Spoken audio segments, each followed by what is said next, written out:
अल्हम्दुलिल्लाह नहमदुहु व नस्तईनुहु व नस्तगफिरुहु व नु'मिनु बिही व नतवक्कलु अलैहि व नऊज़ु बिल्लाहि मिन शुरूरि अनफुसिना व मिन सय्यिआति अमालिना मन यहदिहिल्लाहु फला मुदिल्ल लहु व मन युज़लिल्हु फला हादिय लहु वनशहदु अल्ला इलाहा इल्लल्लाहु वहदहु ला शरीका लहु वनशहदु अन्न सय्यदना व सनदना व शफीअना व हबीबना व मौलाना मुहम्मदिन व बारिक व सल्लिम।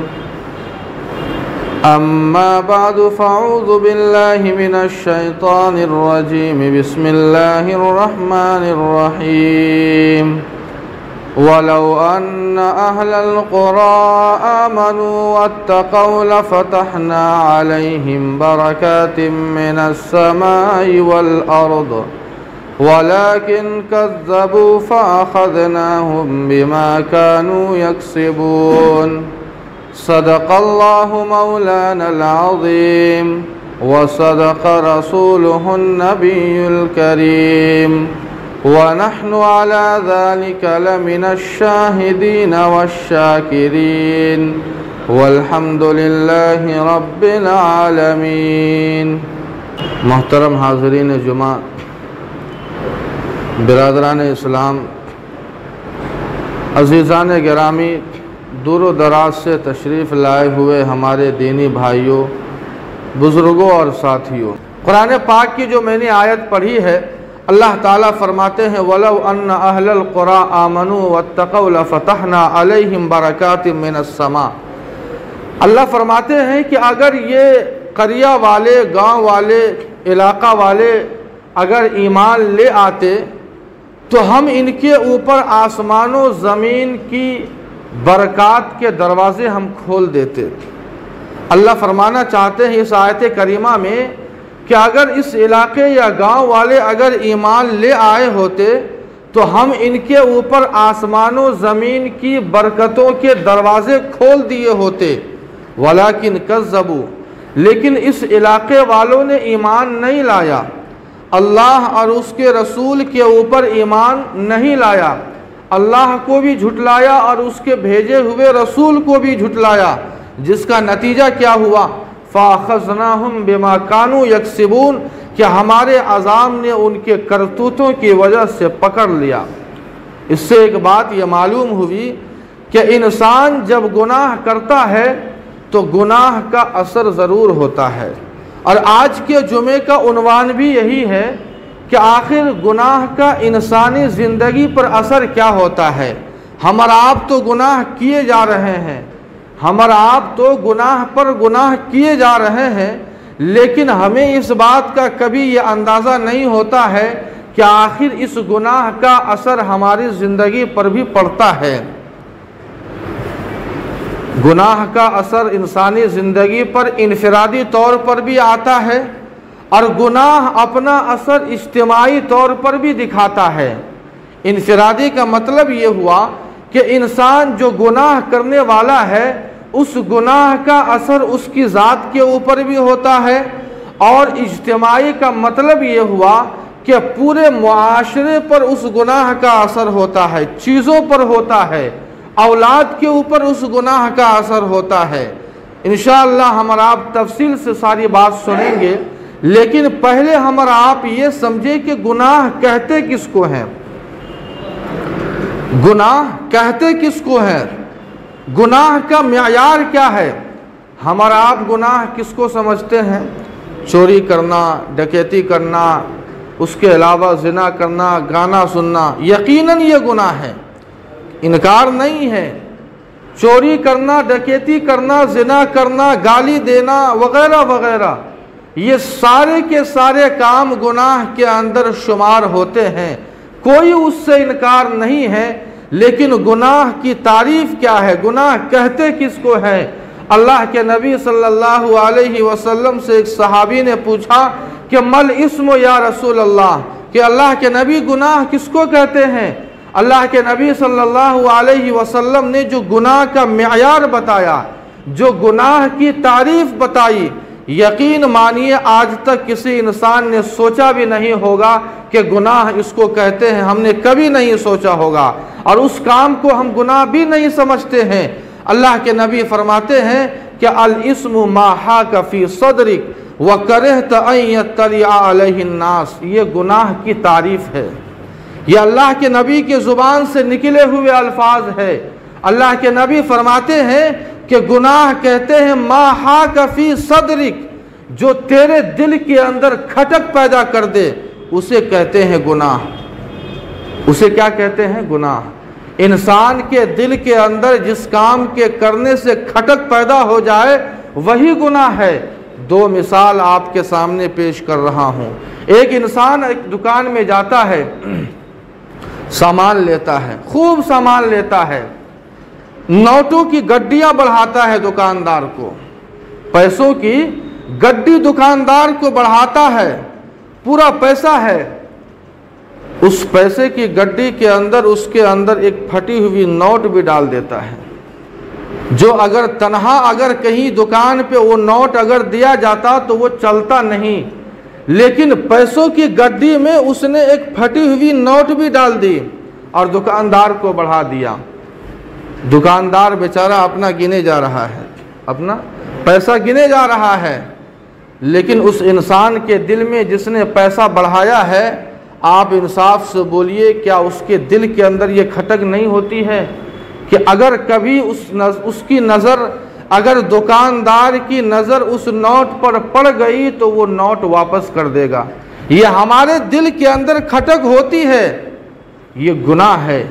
एक इंसान किसी मदरसे में, किसी स्कूल में, किसी दुकान पर मुलाजिम है, किसी दुकान पर काम करता है, दुकान का मालिक किसी काम से, किसी ज़रूरत से चला जावे, खाने के लिए, चाय पीने के लिए, नाश्ते के लिए, नहाने के लिए, किसी भी काम से, तो दुकान के सारे स्टाफ, दुकान से उनका जहन हट जाता है, दुकान का मालिक नहीं है। सारे के सारे जितने भी वहाँ स्टाफ है, सारे के सारे अपने जहन को दुकान से हटा लेते हैं और खेलों में, मोबाइल में, व्हाट्सएप पे, फेसबुक पे मशगूल हो जाते हैं। ऐसा होता है कि नहीं?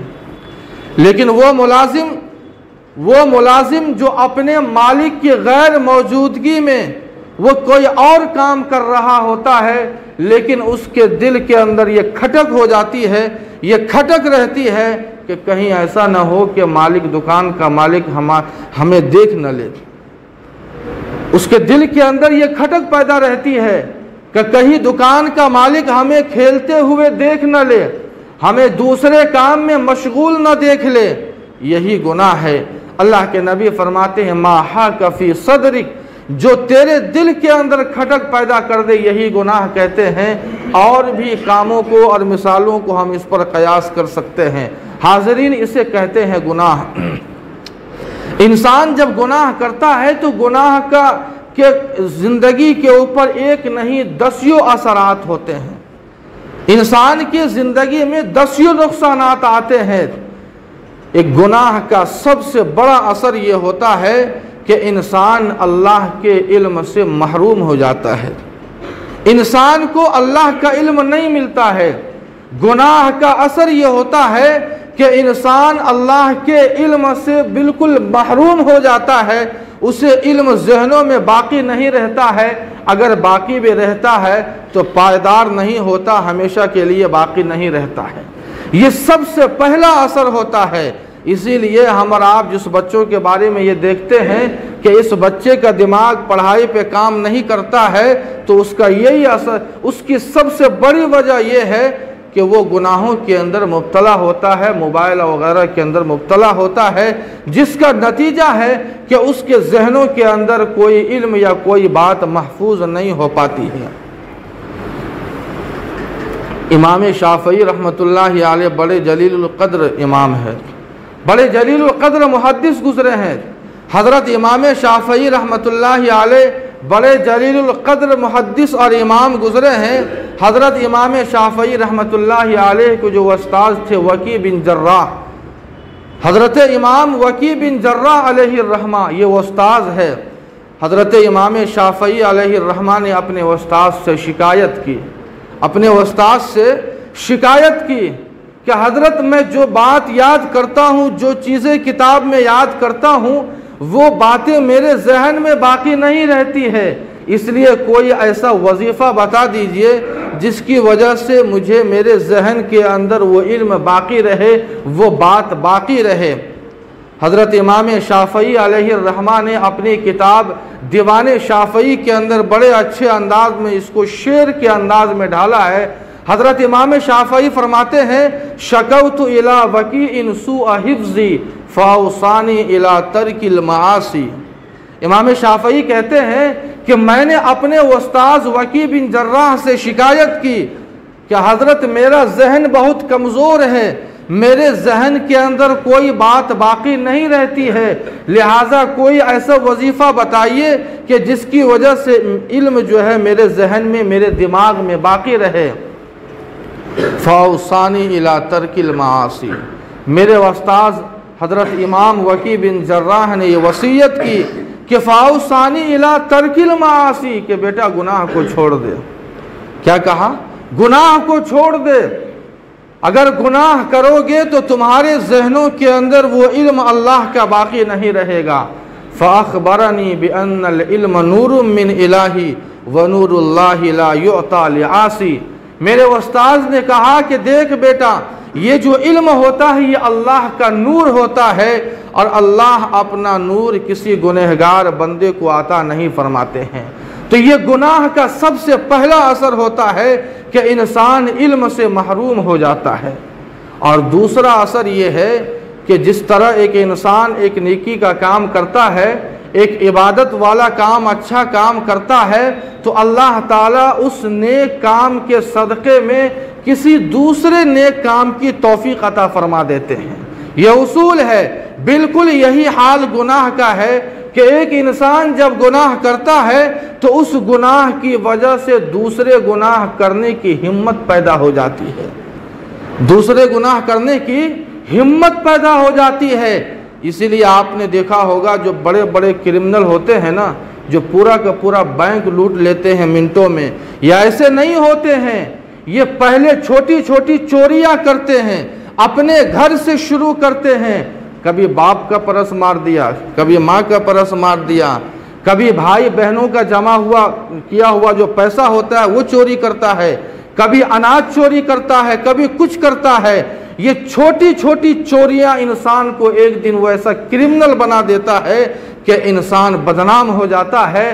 तो एक गुनाह का असर ये है कि इंसान जब गुनाह करता है तो उस गुनाह की वजह से दूसरे गुनाह के लिए जुर्रत और हिम्मत पैदा हो जाती है, और उसका नतीजा ये होता है कि पूरी ज़िंदगी उसकी सियाह हो जाती है, गुनाहों के अंदर जो है उसकी ज़िंदगी गुजरती है। और गुनाह का असर ये भी होता है कि इंसान जो है, इंसान रिस्क से महरूम हो जाता है। इसीलिए अल्लाह के नबी की वो हदीस है, नौमुस सुबहती यमनउर रिस्क। इंसान जब सुबह उठकर अल्लाह की इबादत करता है तो अल्लाह ताला उसके रिस्क में वुसअत पैदा करते हैं, लेकिन वही इंसान जब अल्लाह की नाफरमानी करते हुए सुबह की नमाज अगर छोड़ दे तो इंसान के रिस्क में तंगी पैदा हो जाती है। यह गुनाह का असर है। हज़रत अब्दुल्लाह इब्न अब्बास रज़ी अल्लाहु अन्हु जो बड़े जलीलुल क़द्र सहाबी हैं और अल्लाह के नबी सल्लल्लाहु अलैहि वसल्लम के चचेरे भाई हैं, अल्लाह के नबी ने उनके बारे में दुआ फरमाई। तहज्जुद की नमाज में अपने चचेरे भाई के लिए दुआ करते थे, अल्लाहुम्मा अल्लिमहुल किताब, ए अल्लाह पाक तो इसे कुरान का इल्म अता फरमाया। और हज़रत अब्दुल्लाह इब्न अब्बास को अल्लाह ने वो इल्म अता फरमाया था कि जिन्हें मुफस्सिर कुरान और तर्जमानुल कुरान के नाम से याद किया जाता है। अल्लाह सहाबाए किराम के अंदर जब कुरान के ताल्लुक़ से कोई गुत्थी नहीं सुझलती थी तो वो हज़रत अब्दुल्लाह इब्न अब्बास से रुजू किया करते थे। हज़रत अब्दुल्लाह इब्न अब्बास का एक कौल जो गुनाह के ताल्लुक़ से अल्लामा इब्नुल क़य्युम ने नक़ल किया है, फरमाते हैं कि इन्ना लिल हसनति ज़ियाअन फ़िल वज्ह व नूरन फ़िल क़ल्ब व सिअतन फ़िर रिज़्क़ व मुहब्बतन फ़ी क़ुलूबिल ख़ल्क़। ये 5 चीज़ें हज़रत अब्दुल्लाह इब्न अब्बास ने बयान फरमाई है। वक़ुव्वतन फ़िल बदन, ये 5वीं चीज़ है। हज़रत अब्दुल्लाह इब्न अब्बास फरमाते हैं कि एक इंसान जब नेकी का काम करता है तो उसका सबसे पहला असर उसके बदन के ऊपर यह होता है कि उसका चेहरा बहुत रोशन होता है, मुनव्वर होता है। दीनदार जो इंसान होगा उसका चेहरा बिल्कुल चमकता हुआ चेहरा होगा। उसका उल्टा जो इंसान गुनहगार होता है उसका चेहरा बिल्कुल बदनुमा सा मालूम होगा, सियाह मालूम होगा। वनूरन फिल क़ल्ब, ये दूसरा असर है इंसान के ऊपर कि इंसान जब कोई नेकी का काम करता है तो उसका दिल मुनव्वर होता है, रोशन होता है, दिल के अंदर हिम्मत पैदा होती है। लेकिन उसका उल्टा ये है कि इंसान जब गुनाह करता है तो उसका दिल बिल्कुल तारीक और सियाह हो जाता है और गुनाह का वो पॉइंट जो होता है, ब्लैक पॉइंट, जिसको काला धब्बा कहते हैं, वो उस दिल के ऊपर पड़ता है और पड़ते पड़ते पूरा दिल उसका सियाह हो जाता है। वसियातन फिर रिस्क, और ये नेकी का तीसरा असर ये होता है कि अल्लाह ताला उसके रिस्क में वुसात पैदा फरमाते हैं। लेकिन वही इंसान जब गुनाह करता है अल्लाह उसके रिस्क को तंग कर देते हैं। वक़ुव्वतन फिल बदन, और बदन के अंदर इंसान जब नेकी का काम करता है अल्लाह उसके बदन के अंदर हिम्मत और ताकत अता फरमाते हैं। लेकिन जब इंसान गुनाह का काम करता है तो वो लागर और कमज़ोर होता है। आपके दिल में ये बात ख्याल आता होगा कि हम तो कितने पहलवानों को देखते हैं कि गुनाहों में मुब्तला है लेकिन फिर भी वो पहलवान है, गुनाह में मुब्तला है लेकिन फिर भी बदन उसका बहुत मजबूत है। मजबूती और क़ुव्वत का मतलब ये नहीं कि उसका बदन, उसका शरीर, उसका जिस्म मजबूत हो। अगर वो इतना ही बाहिम्मत होता तो फजर की नमाज में नींद की कुर्बानी देकर ज़रूर आता। लेकिन इतना बुज़दिल होता है, पहलवान होते हुए इतना बुज़दिल है कि अपनी नींद की भी वो कुर्बानी नहीं दे सकता है। वक़ुव्वतन फ़िल बदन, अल्लाह उसे हिम्मत अता फरमाते हैं। और आखिरी और 5वीं चीज़ हज़रत अब्दुल्लाह इब्न अब्बास फरमाते हैं कि वह मुहब्बतन फ़ी क़ुलूबिल ख़ल्क़, लोगों के दिलों के अंदर इंसान जब नेक होता है हम उसके प्रति मोहब्बत डाल देते हैं। लेकिन जब इंसान गुनाह का काम करता है तो लोग उससे नफ़रत और अदावत करते हैं। ये तो इंसान के अपने ये इनफिरादी असर हुआ, लेकिन इज्तिमाई असर ये होता है। हज़रत उमर रज़ी अल्लाह अन्हु फरमाते हैं कि ख़बरदार, पूरी की पूरी बस्ती तबाह हो जाती है, पूरा का पूरा इलाका तबाह हो जाता है। वलौ अला फुज्जारुहा, जब बुरे लोग अच्छे लोगों पर गालिब आ जाते हैं। एक वाक़या सुनाकर मैं अपनी बात को ख़त्म करूँगा कि गुनाह का असर चीज़ों पर कैसे होता है, औलाद पर भी होता है। एक बादशाह के बारे में आता है, मैं जल्दी जल्दी वाक़या सुना रहा हूँ। एक बादशाह के बारे में आता है कि वो सैर करने के लिए गया वो सैर करने के लिए शाम में जाता है, जंगल की तरफ जाता है। एक बाग पर उसकी नज़र पड़ती है जो अंगूरों का बाग था, अनार का बाग था। वो बाग में जाता है, बहुत खूबसूरत फल थे उसमें। उस बादशाह ने माली से कहा कि देखो एक अनार को तोड़ो और उसका रस जो है जूस बनाकर मुझे पेश करो। चुनांचे उस माली ने वो अनार जो है, एक अनार तोड़ता है, उससे रस और जूस बनाता है, पूरा गिलास एक अनार में भर जाता है, उसे पेश किया जाता है। बड़ा मज़ेदार वो जूस लगा, रस भी बड़ा मज़ेदार था। एक अनार के अंदर ही पूरा का पूरा गिलास भर गया।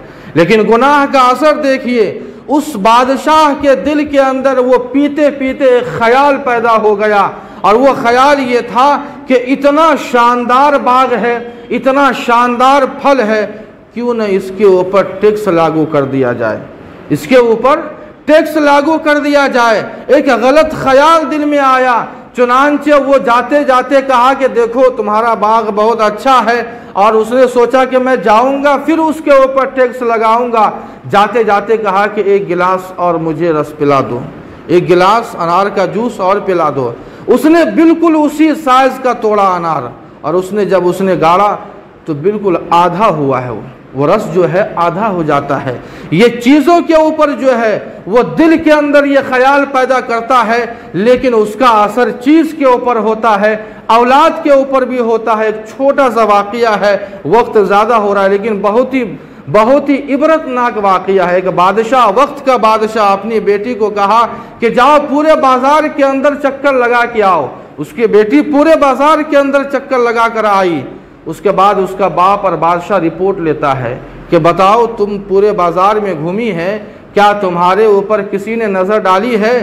तो अब्बा, वो लड़की बोलती है कि अब्बा जान, मैंने पूरे बाज़ार का गश्त किया, चक्कर लगाया, लेकिन किसी ने मेरे ऊपर नज़र नहीं उठाई। लेकिन जब मैं आपके महल में दाखिल हो रही थी तो आपके ज़रिए से मुकर्रर किया हुआ जो दरबान था उसने मेरी तरफ घूर कर देखने लगा।